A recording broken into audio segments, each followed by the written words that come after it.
Hello students, today we are going to discuss a new topic, Nationalism in Europe Part 1, Class 10, History Chapter number 1. In this chapter we will discuss the following point,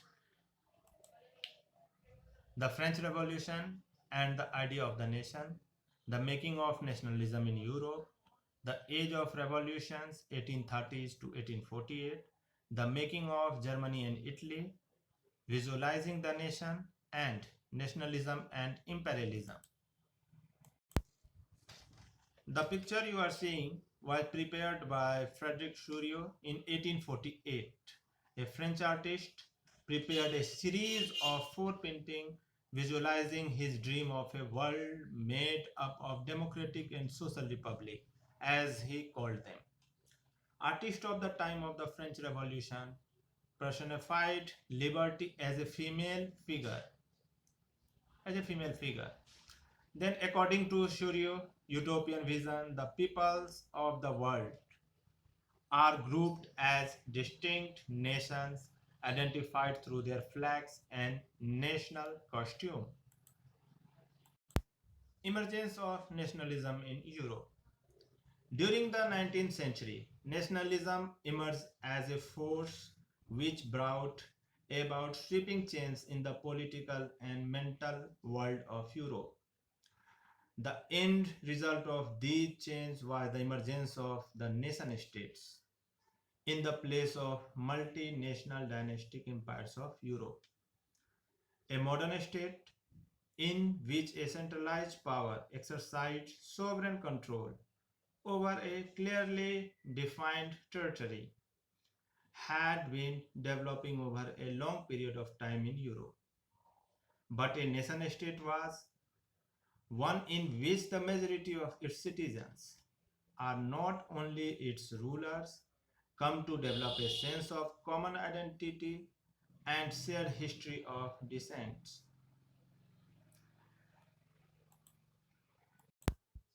Some important factors which are responsible for the emergence of nationalism in Europe were growth of printing press, abolished feudal system, Vienna Congress, reformation of the church law, developed nationalist sentiments, creation of a sense of collective heritage and cultural part, and geographical conditions, natural boundaries.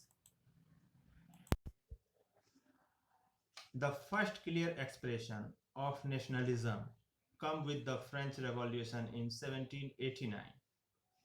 The political and constitutional change that come in the wake of French Revolution led to the transfer of sovereignty from the monarchy to a body of French citizens. The idea of la patrie means the fatherland and le citoyen means the citizen. Emphasized the notion of a united community enjoying equal rights under a constitution. The State Generals was elected by the body of the active citizens and renamed the National Assembly. Internal custom duties and dues were abolished, and a uniform system of weights and measures was adopted. The revolutionaries further declared that it was the mission and the destiny of the French nation to liberate the peoples of Europe from despotism. Students and other members of educated middle class began setting up Jacobin Club. Their activities and campaigns prepared the way for the French armies, which moved into Holland, Belgium, Switzerland, and much of Italy in the 1790s. The French army began to carry the idea of nationalism abroad. Then Napoleon, the Napoleon and Napoleonic Code. Through a return of monarchy, Napoleon had no doubt destroyed the democracy in France.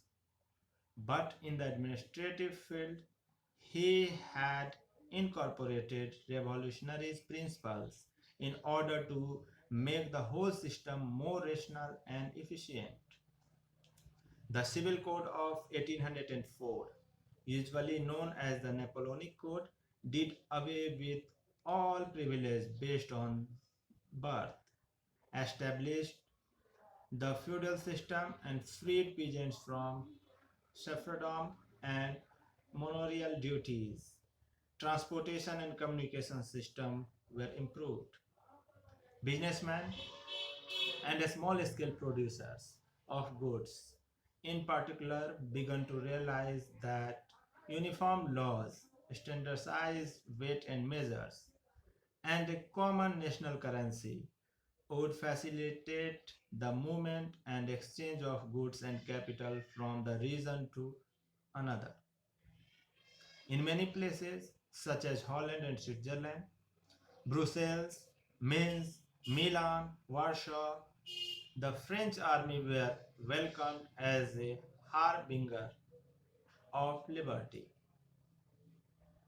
It became clear that the new administrative arrangements did not go hand in hand with political freedom. Increased taxation, censorship, forced conscription into the French armies required to conquer the rest of the Europe all seemed to outweigh the advantage of the administrative change. Okay, that's all in today's discussion. See you again in the next part. Thank you.